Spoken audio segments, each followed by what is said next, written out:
Salut à tous, c'est Hugo de la chaîne NSS et comme vous êtes en train de le voir à l'écran, l'effet que l'on va créer aujourd'hui va être un dézoom, une transition d'écran en écran et mine de rien c'est assez technique à réaliser, surtout en post-production quand on va commencer à toucher à la vitesse. Deux petites choses avant de commencer, la première c'est que ce n'est pas la seule façon de faire cet effet là, vous avez une façon qui est beaucoup plus technique, beaucoup plus complexe mais qui rend beaucoup mieux à l'image, mais là ça va vous demander un stabilisateur, ce que tout le monde n'a pas forcément, ça va vous demander de passer sur After Effects, de faire du tracking 3D, etc. Bref, ça demande pas mal de boulot supplémentaire. Mais aujourd'hui, comme vous l'avez vu qu'on est sur Premiere Pro, j'ai choisi de vous faire la version la plus simple, et que l'on fasse la version compliquée ou la version plus simple, on va avoir quelque chose de commun à ces deux versions, et c'est la deuxième chose que je voulais aborder avant de commencer, c'est bien évidemment le tournage.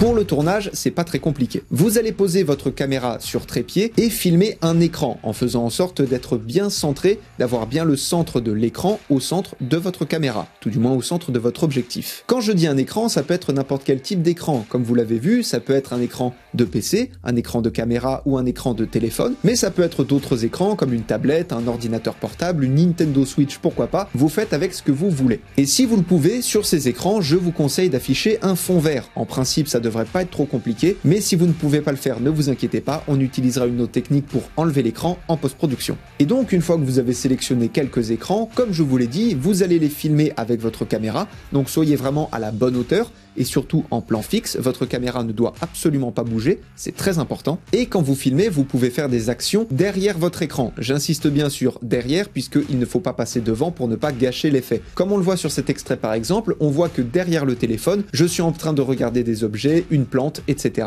etc. C'est toujours mieux quand il y a du mouvement, c'est toujours mieux quand le décor vit, plutôt que d'avoir juste un décor qui pourrait être une image au final. Et surtout, information très importante, et ça pour le coup j'y tiens absolument, c'est absolument pas à négliger, vous devez impérativement filmer en 4K, pour la bonne et simple raison qu'on va zoomer dans notre image, et pas qu'un peu, on va vraiment zoomer dans notre image et on risque d'avoir une perte de qualité, donc autant limiter les dégâts et filmer en 4K. Donc, comme je vous l'ai dit, un plan fixe d'un écran, avec ou sans fond vert dessus, filmé en 4K et avec du mouvement en plus derrière si vous voulez. Vous faites ça sur plusieurs écrans et faites attention de ne pas être trop loin de votre sujet, puisque comme on va devoir zoomer dans l'image encore une fois, si on doit zoomer jusqu'à 1000%, on va avoir une qualité qui est absolument abominable, donc restez quand même relativement proche de vos écrans. Pour vous donner une idée, personnellement je filme au 25 mm, que ce soit pour mes rushs ou pour ce que vous voyez actuellement, et j'étais à environ à 1 m, 1,50 m pour le téléphone et pour le GH5, et pour le rush du PC, je filmais au 18 mm et j'étais à environ 2 mètres de l'ordinateur, mais parce que l'écran d'ordinateur est quand même beaucoup plus grand qu'un téléphone. Donc ajustez la distance entre vous et l'écran selon la taille de l'écran et selon l'objectif avec lequel vous filmez. Là de toute façon à l'écran je vous affiche les rushs pour vous donner à peu près une idée de la taille des écrans, que ce soit le PC, le téléphone, le GH5, comme ça vous vous faites une idée de la taille qu'ils ont et vous pouvez réutiliser ça comme base pour votre tournage. Bref, ceci étant dit, ça fait déjà pas mal d'informations, mais une fois que vous avez fait cette partie qui n'est pas très compliquée en soi, je vous propose de passer tout de suite sur Premiere Pro.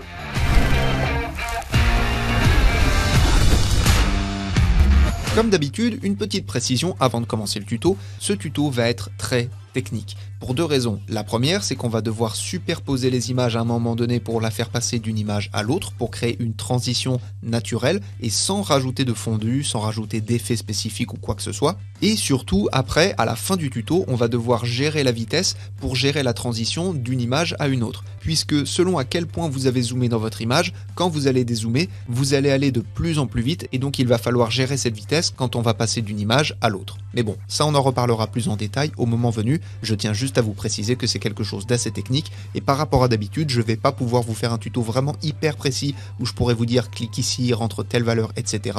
pour la bonne et simple raison que, vous vous en doutez, on n'aura pas les mêmes rushs. Ceci étant dit, je vais vous faire déjà une présentation des 4 plans que je vais utiliser. Pour ma part, j'ai choisi de les faire durer tous 10 secondes, et bien évidemment c'est quelque chose que je vous invite à faire en sorte de sélectionner une partie de vos rushs et que ces rushs durent en tout 10 secondes chacun. Donc on a le rush du PC avec un écran plein, c'est-à-dire que j'ai pas mis un fond vert volontairement pour vous montrer comment on va faire pour enlever l'écran. Ensuite un plan avec mon téléphone, là pour le coup avec un fond vert, donc on va utiliser l'effet Ultra Key comme d'habitude, ça nous facilitera la vie. Ici avec le GH5 on va combiner les deux méthodes, on va d'abord enlever le fond vert et après on va venir enlever les petits éléments comme les flèches ou les informations avec un masque. Et enfin le dernier plan, alors ça c'est le rush de base, c'est l'intro de la vidéo, mais sans les effets, sans la colorimétrie, sans les néons en fond, etc. etc. Ça c'est vraiment le rush brut, c'est quelque chose que normalement vous ne voyez pas. Et donc comme vous l'avez vu en introduction, on va commencer de ce rush là, puis on va arriver sur le GH5, puis on va passer par le téléphone, et enfin on arrivera et on terminera sur le PC. Donc une fois que vous avez sélectionné vos rushs, alors vous pouvez en sélectionner autant que vous voulez évidemment, mais une fois que vous avez sélectionné vos rushs et que vous les avez tous mis à la même longueur, on va supprimer le fond et on va commencer par le PC, on va commencer par faire un masque. Ça, un masque, je pense que vous savez faire. Vous sélectionnez votre rush, dans les options d'effet, vous allez sélectionner l'outil plume de l'effet opacité, et là vous allez venir faire un masque dans votre image pour enlever l'écran. C'est quelque chose de très très simple, mais ça demande un tout petit peu de minutie, un tout petit peu de précision, parce que bien évidemment, il ne faut absolument pas dépasser, il faut supprimer juste l'écran. Et pour bien faire les choses, je vais vous conseiller quelque chose de très simple, vous allez faire un double clic sur le mot programme, donc sur le nom de votre panneau programme, pour rentrer dans celui-là, et en plus avec cet outil-là, on va pouvoir zoomer dans notre image pour travailler plus en précision, pour être plus près de notre sujet. Voilà, là par exemple j'ai zoomé à 200%, c'est pour ça d'ailleurs que la qualité visuelle est beaucoup dégradée, et à partir de là, je vais pouvoir venir faire mes points. Alors au début, pas forcément de manière hyper précise, mais quand même en respectant les coins de mon écran. Et après, une fois que vous avez fait ça, une fois que vous avez fait votre masque, vous allez faire à nouveau un double clic sur votre panneau programme pour en sortir. Dans vos options d'effet, vous allez cocher bien évidemment la case inversée pour inverser le masque, et vous allez réduire les contours progressifs du masque. Par exemple, moi je vais les passer de 10 à 2, ça me paraît plutôt bien. Et en cliquant un peu n'importe où dans votre timeline, là ça va vous supprimer le tracé du masque. Comme vous voyez ici, il me reste du blanc, il me reste des contours de mon écran, donc je vais resélectionner mon rush, resélectionner le tracé du masque dans les options d'effet et venir bouger un petit peu mes points. Voilà, par exemple comme ceci, là on voit qu'il n'y a plus rien, je vais me décaler un petit peu vers la droite, et là on voit qu'il reste encore une fois à nouveau une partie de mon écran, donc je vais rebouger mon masque, etc. etc. jusqu'à ce qu'il n'y ait plus rien. Voilà, j'ai modifié mon masque, et maintenant quand on regarde les contours, on voit qu'il n'y a rien, j'ai bien supprimé mon écran, et tout est noir, il y a bel et bien notre trou qui respecte les dimensions de l'écran. Ça c'est fait. Maintenant pour ce qui est du téléphone portable, là ça va être vraiment hyper simple. Dans votre fenêtre effet, vous allez taper Ultra Key, et sélectionner l'effet du même nom, et le glisser sur votre rush. À partir de là, dans vos options d'effet, ça va être très très simple. Vous allez passer les paramètres de par défaut à dynamique. Vous allez sélectionner la petite pipette et vous allez sélectionner votre couleur verte. Et à partir de là, vous n'avez plus rien. C'est hyper simple, ça marche vachement bien et vous n'avez pas besoin de rajouter quoi que ce soit. À la limite, si vous avez un doute ou tout du moins s'il y a du vert en dehors de votre image, reprenez l'outil plume de votre effet Ultra Key cette fois-ci et venez faire un masque autour de votre téléphone. Comme ça, vous allez isoler la zone où vous voulez enlever le vert et le reste de votre image ne sera pas impacté. Voilà, là j'ai fait mon masque, je vais peut-être même réduire un peu le contour progressif à 5. Je resélectionne à nouveau ma pipette, je sélectionne le vert, et là, il n'y a aucun problème. Tout le vert est enlevé, le reste de mon image n'est pas influencé, la vie est belle. Et comme je vous ai dit, pour celui-là, c'est exactement la même chose, je mets mon effet Ultra Key. Là, juste ici, sur le bouton du GH5, il y a un peu de vert, donc je vais faire un masque pour sécuriser le reste de mon image et faire en sorte que l'effet Ultra Key agisse uniquement sur l'écran du GH5. Dans les options d'effet, je repasse le paramètre de par défaut à dynamique, je prends ma petite pipette et je supprime le vert. Alors là, dans mon image, je vois qu'il y a quelques artefacts, on voit qu'il reste un petit peu de matière. Pour ça, pour bien voir qu'est-ce qui vous reste dans votre image, dans les options d'effet, vous allez passer votre sortie de composite à couche alpha. Là, bien évidemment, ça nous met l'image en noir et blanc uniquement dans la zone du masque, puisqu'on ne veut pas que le reste de l'image soit affecté. Ce qui va être en blanc, c'est ce qui va rester, et ce qui va être en noir, c'est ce qui va partir. Donc à ce moment-là, vous avez deux solutions, soit vous resélectionnez une autre couleur, un autre endroit dans votre image pour supprimer ce qui vous reste, là pour le coup ça marche plutôt bien, soit dans les options d'effet, vous allez développer la génération du cache et venir un petit peu modifier les valeurs, les tons clairs, les ombres, la transparence, etc. pour ajuster votre masque. Une fois que vous avez réglé ce problème-là, bien évidemment, n'oubliez pas de remettre la sortie de couche alpha à composite. Bon là c'est super, on a enlevé notre fond vert, mais comme je vous ai dit, on va utiliser en plus la deuxième technique, qui va être de faire un masque pour supprimer le reste. Donc je reprends l'outil plume de mon effet opacité, je vais zoomer dans mon image, et je vais venir faire un masque aux endroits qui m'intéressent. Encore une fois, on n'oublie pas de cocher la case inversée pour des raisons évidentes. Et là, c'est bon, vous avez détouré tous vos écrans, vous êtes prêt à passer à l'étape suivante. En revanche, pour ce qui est du premier rush, peu importe le rush que cela va être, vous n'avez pas de modification à faire sur celui-ci. Vous devez le laisser tel quel. Alors bien évidemment, si vous voulez faire des modifications de colorimétrie, mettre des effets, etc., ça c'est comme vous voulez, mais vous n'avez pas de modification à faire, de contour, d'enlever le fond vert, de faire un masque, etc. Ce rush-là, on n'y touche pas et je vais vous expliquer un peu plus tard pourquoi. Donc une fois que vous avez détourer tous vos écrans, vous allez chacun les mettre dans une séquence imbriquée. Je vais sélectionner le premier écran, je vais faire un clic droit sur la séquence, je vais faire imbriquer et je vais le renommer PC, et ensuite vous faites OK, et ça vous le faites pour toutes vos séquences. Pour le deuxième, c'est le téléphone, donc je fais un clic droit, je fais imbriquer, je marque téléphone, etc., etc. Vous faites ça pour tous vos rushs, sauf encore une fois pour le premier rush qui apparaîtra à l'image, lui, on n'a pas besoin de le modifier. Donc pour le GH5, je fais la même chose, imbriqué, GH5, OK. Maintenant, ce que l'on va faire, c'est qu'on va faire un montage entre guillemets inversé. Dans la vidéo, ce qui apparaît en premier, c'est l'introduction, suivi du GH5, suivi du téléphone, suivi enfin du PC. Là, on va faire l'inverse, on va d'abord modifier la séquence du PC, puis du téléphone, puis de la caméra, et enfin le rush de base. Donc dans l'ordre chronologique, en admettant bien évidemment que vous ayez rangé vos rushs dans l'ordre chronologique, je vous invite vivement à le faire, ce sera plus simple, vous allez sélectionner la séquence qui doit apparaître au travers de l'écran. Moi, on a vu dans l'introduction que ce qui apparaissait au travers de l'écran du PC, c'était le rush avec le téléphone, donc vous allez sélectionner cette séquence, vous faites CTRL-C, vous faites un double clic sur la séquence du PC pour rentrer à l'intérieur et vous faites CTRL-V pour coller la séquence. La séquence du PC, la séquence de l'écran, vous allez la mettre au-dessus et juste en dessous, vous allez mettre ce qui doit apparaître à l'intérieur, donc pour justement créer cet effet d'incrustation. Et à partir de là, ce que vous allez faire, c'est que vous allez réduire l'image pour qu'elle fit, pour qu'elle soit à la taille de l'écran. Pour cela, bien évidemment, je vous invite encore une fois à zoomer dans votre image pour être au plus proche de l'écran, en l'occurrence pour moi de l'écran du PC pour y voir le mieux possible. Et surtout, je vous invite à faire autre chose. Je vous invite à sélectionner vos deux rushs, à les monter tous les deux d'une ligne, puis à aller dans votre panneau Projet, faire un clic droit, sélectionner Nouvel élément et sélectionner Cache couleur. Vérifiez qu'il soit bien à la bonne résolution de votre séquence et vous faites OK. Puis vous sélectionnez un cache couleur de n'importe quelle couleur, mais il faut qu'il y ait de la couleur. Pour moi, ce sera le rouge et vous faites OK. Vous le renommez si vous voulez, mais ce sera pas important. Et vous le glissez en dessous de vos rushs. Pourquoi est-ce qu'on utilise un cache couleur? Tout simplement puisque quand vous allez replacer votre image, comme il y a un trou dans l'écran du PC en l'occurrence, le trou est symbolisé par une partie noire, vide, il n'y a rien, et donc quand vous allez replacer une image, vu que les bords du PC sont également noirs, ça va être un petit peu compliqué pour bien replacer l'image et faire en sorte qu'il n'y ait pas de vide. Le cache couleur en l'occurrence, lui, va vous aider à évaluer où se trouve ce vide. Donc comme je vous ai dit, on va replacer le rush du téléphone à la bonne taille dans notre écran d'ordinateur. Donc là pour le coup, comme je vous ai dit, ça va vraiment dépendre de vos rushs. Là je peux pas vous donner des informations, des valeurs précises à rentrer dans le paramètre de position et le paramètre d'échelle puisque c'est bien évidemment les seuls qu'on va modifier. Mais je vous invite à faire des tests, de toute façon c'est pas très compliqué. Par exemple, je vais passer mon échelle de 100 à 25. Bon, 25 on voit que c'est pas assez, mais ça va me permettre de replacer un petit peu mon image dans le cadre. L'idée c'est d'avoir comme un petit peu ici à peu près la même proportion au-dessus, en dessous, à gauche et à droite. Je vais même la remonter un petit peu. Et là encore une fois, je vais zoomer dans mon image, je vais l'agrandir pour la faire rentrer pile dans le cadre. Là on voit qu'au niveau de l'échelle, à gauche, en haut et en bas, je suis plutôt pas mal, mais à droite il reste un peu de matière, donc on va décaler un petit peu le plan. Là on est à peu près pas mal, il me reste plus qu'à rezoomer un tout petit peu, et là on est parfait. On n'a plus le cache couleur rouge en bas, en haut, à gauche ou à droite, on l'a juste au travers du téléphone qui lui également contient un trou, donc jusque là il n'y a aucun problème. Vous pouvez supprimer le cache couleur et maintenant vous allez faire la même chose à l'intérieur de la séquence qui contient le téléphone. Donc retournez dans votre séquence principale, sélectionnez le rush que doit contenir le téléphone, en l'occurrence le GH5, vous faites CTRL-C, vous allez justement dans la séquence du téléphone, et là vous allez refaire exactement la même chose. Vous allez mettre le téléphone en deuxième piste, vous collez le rush du GH5 que vous venez juste de copier et vous le mettez en dessous du téléphone, ce qui fait que là il s'affiche au travers du téléphone, et à nouveau on va réimporter le cache couleur pour toujours faire la même manipulation. Et donc encore une fois, on va bouger l'échelle, la position, etc.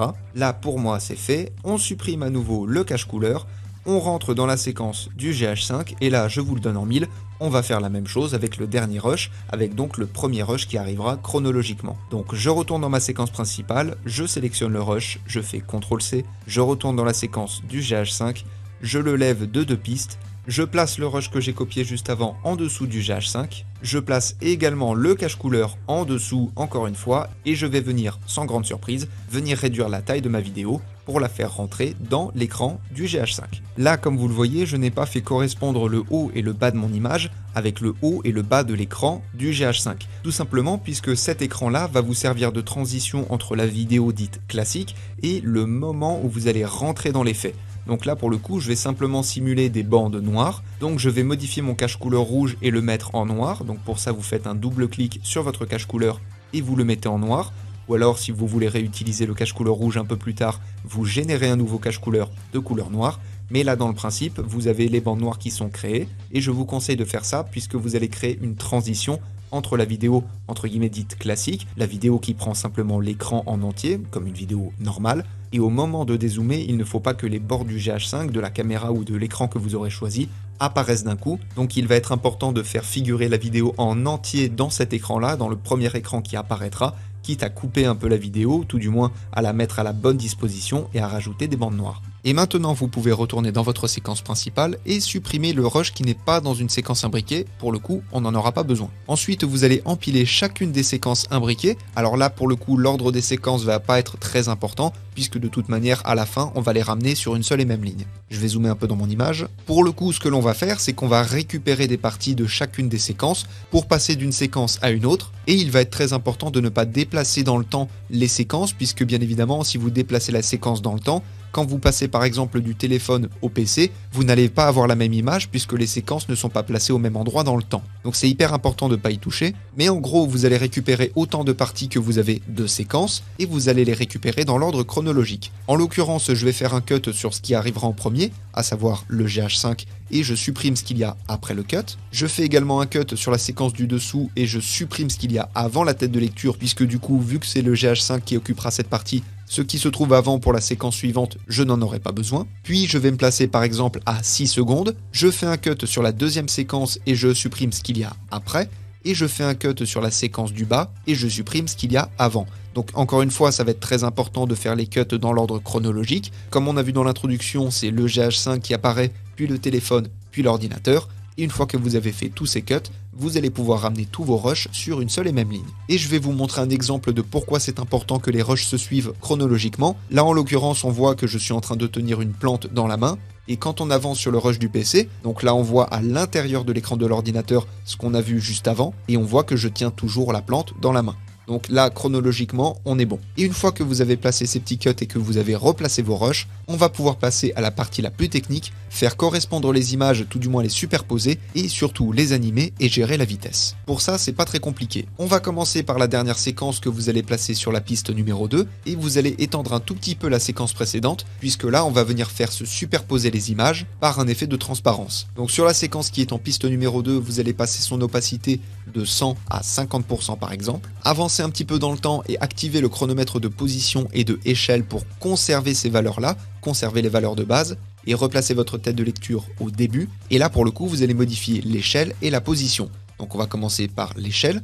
L'idée, ça va être de se calquer sur la taille du téléphone. Et ensuite, l'idée va être de venir de replacer le téléphone, encore une fois, à la bonne taille. Là, pour le coup, on pourrait se dire que je suis plutôt pas mal, mais il y a un petit problème. Si vous regardez bien, l'écran, lui, ne touche pas les bords de l'image. Donc à ce moment-là, on va remettre l'opacité à 100%, on va zoomer dans notre image jusqu'à ce que l'écran du PC prenne toute la place, et on le replace bien évidemment dans notre image. Là, on est plutôt pas mal, et à ce moment-là, on resélectionne le rush, on retourne dans l'opacité que l'on remet à 50%, et on refait notre petite manipulation, mais cette fois-ci sur l'autre rush. Donc encore une fois, comme il va y avoir une animation, n'oubliez pas d'activer le chronomètre de position et le chronomètre de échelle, et venez faire correspondre à nouveau les deux écrans en termes de taille et de position. Voilà, et là du coup, on voit plus la différence entre est-ce qu'on est sur le rush du PC ou sur le rush du téléphone, on a bien superposé nos deux images. À ce moment-là, vous pouvez réduire la séquence que vous avez allongée pour la superposition des deux plans et vous pouvez remettre la séquence du PC juste en dessous. Et bien évidemment, remettez son opacité à 100%.